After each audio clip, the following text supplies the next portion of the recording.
there. My goodness, Irina, from 6 a.m. Right. in a matter of like 30 minutes, I Right. had delivered my baby. Yes, that's And the so it's beauty like, of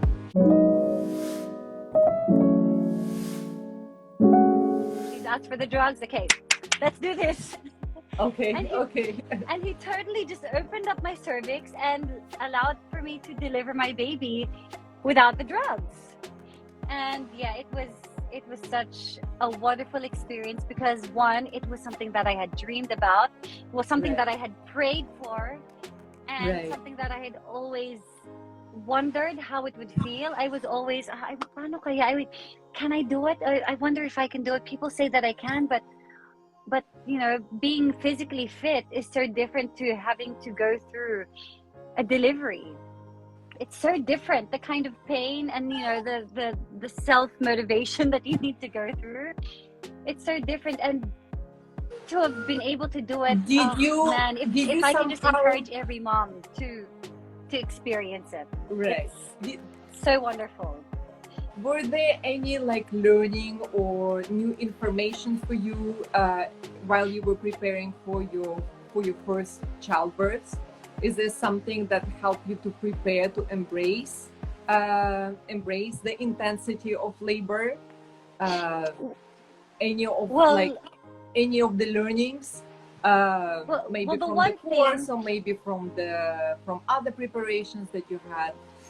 I think one major thing was the experience in my past deliveries and just Mhm. knowing and preparing myself for the duration.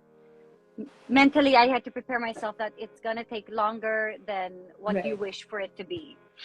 Okay. Second, actually, well, that's why, Irene, that's why I reached out to you, because unknowingly you have been such a big part of my journey, because I would see how you would deliver all these, you know, babies naturally, and how you would be there for all these other moms. And so, you know, of course, I took your course, and I was trying to feed myself whatever information that I could, and yeah, you would always mention how you just have to let yourself go through this labyrinth of labor and delivery. You be ready for the turns, be ready for the twists. And so that's what, more than anything, that's what I prepared myself for.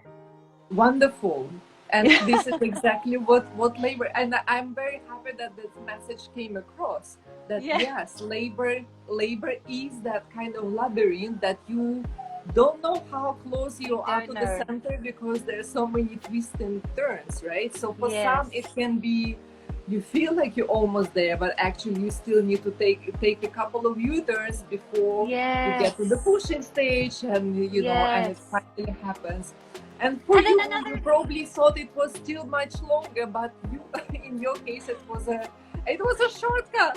Which actually is better. Wouldn't you prefer to, in your head, think it's going to take so much longer, but in reality, it's much faster? It's a shortcut. All of a it's sudden, like you prepare yourself for the worst. Parang ganon. Right. Yeah, and then another thing that I got from you, Irina, was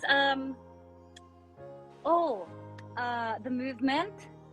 How you just have to allow your body to move, and just to listen and respect and believe in your body, because you kept the freedom of movement. You were moving during labor. You were not just confined in one place. Okay, so what's the difference compared to your other deliveries? Absolutely, and that was the difference. I could feel the difference. I could feel the difference from when before I would just be in the bed, right, and to here. Like, in fact, it was the moving that kept me off the epidural. I probably, if I wasn't moving, I probably would have asked for the epidural sooner, because I realized, and it's understandable, because it's a very natural position for a mother to labor, to be confined to for a long period of time. A mother in nature will never choose to be just laying down, or laying down on her back. Maybe laying down, but on the side or on her force, so kind of moving and twisting and finding the most comfortable way to be there on the bed or moving around. I saw pictures that you were standing and hugging your husband and kind of like walking and dancing. Yeah, and dancing. I was dancing. I feel like the moving around helped a lot because it also kind of helps you take your mind off what you're feeling. But Yes. it's a means of it's like a distraction of some sort. Right. Right. And also because the gravity helps the baby move down, and I feel maybe that's Exactly. also what helped Exactly. me. And Yeah. I'm just so glad that I was able to move around, and it kept me off that epidural, because if I stayed in bed and asked the epidural for any sooner, then I would have failed, and I would have not achieved the birth that I had always been praying for. Thank you so much for elaborating on that and mentioning that.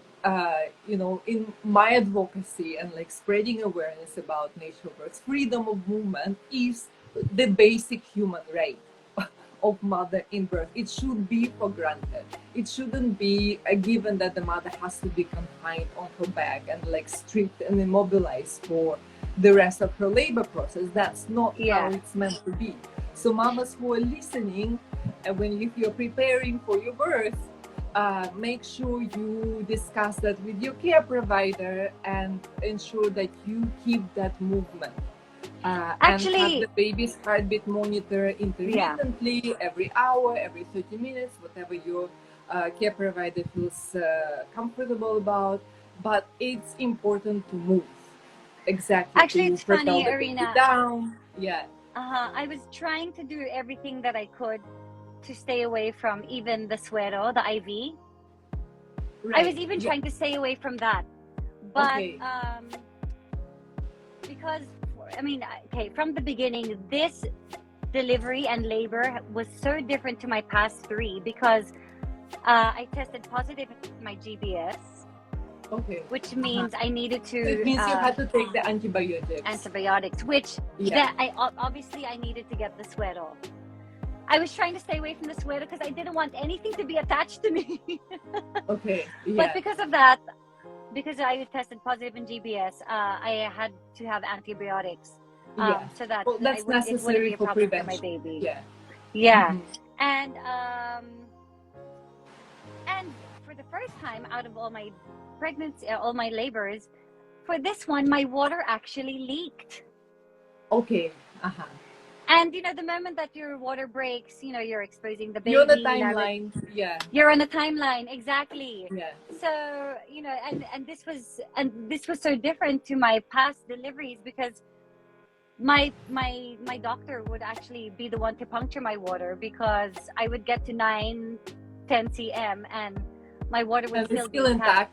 Which is normal. It's fine. It can sometimes not even rupture at all, and baby can be born in the sac. And it's funny because that's what I was actually expecting, that my water wouldn't break. I was already telling my doc, maybe this time let's not rupture my water and let's just let's deliver the baby. I was like, Doc, have you ever delivered a baby still in their sac? Let's do it this time. Expecting that my water wouldn't break, just like my past deliveries. But it leaked. This time it leaked. So, that's totally normal too. Yeah. But just from the start of this labor, it was so different and so unexpected compared to my past deliveries. It took longer. Like it was a long delivery and then it was fast at the very end, right? Actually, so how long did it take you from the starting of contractions or water leaking? Honestly, when I look back and I count the hours, it didn't take as long pala as I thought. It took 7 hours. In the past, my past deliveries were 6 hours, so it didn't take as long as. It felt longer. It felt longer. Yeah, it's a very subjective. Subjective feeling of time. It may just rush through it, or it may just feel like every minute like an hour. Yeah, it only felt longer, but in reality, when I count back the hours, it didn't take as long as I had thought. So I went to the hospital at 9:30 because my water ruptured at around 7:30, and I had no contractions. So I got to the hospital at 9:30 with no contractions whatsoever. But because my water had leaked, I had to head to the hospital. And Right. yeah, that's why I had to be administered also oxytocin so that it would work up, regular Okay. Okay. contractions. So So they jumpstart. They help you to jumpstart the labor. yes, because I Okay. had no contractions, and they were monitoring. They're like, "Yeah, are you sure? Baka naman you're just not feeling anything." I'm like, "I'm pretty sure I'm feeling nothing." And they monitored, and Okay. they're like, "Oo nga, Iya, wala nga talaga." And then so I spoke to my doctor, and she was like, "Iya, we may have to augment um, your labor, and we have to get the contractions going because yun nga, I was on a timeline since my water had All broken right. already." Okay. So So yeah. so that and a bit of oxytocin helped to get the contraction started. Yes, And yes, from there on, it was established and progressed, right? yes. But in my past deliveries, I would get to the Yeah. hospital already with consistent contractions, Consistent. Okay. So which very I different. wanna very different, which is what I want to tell other mamas too, that you don't want to head to the hospital early. For those who are giving birth in a hospital, you don't want Yeah. to head to the hospital early because it's just it. Yeah, you'd rather just you know take your time at home.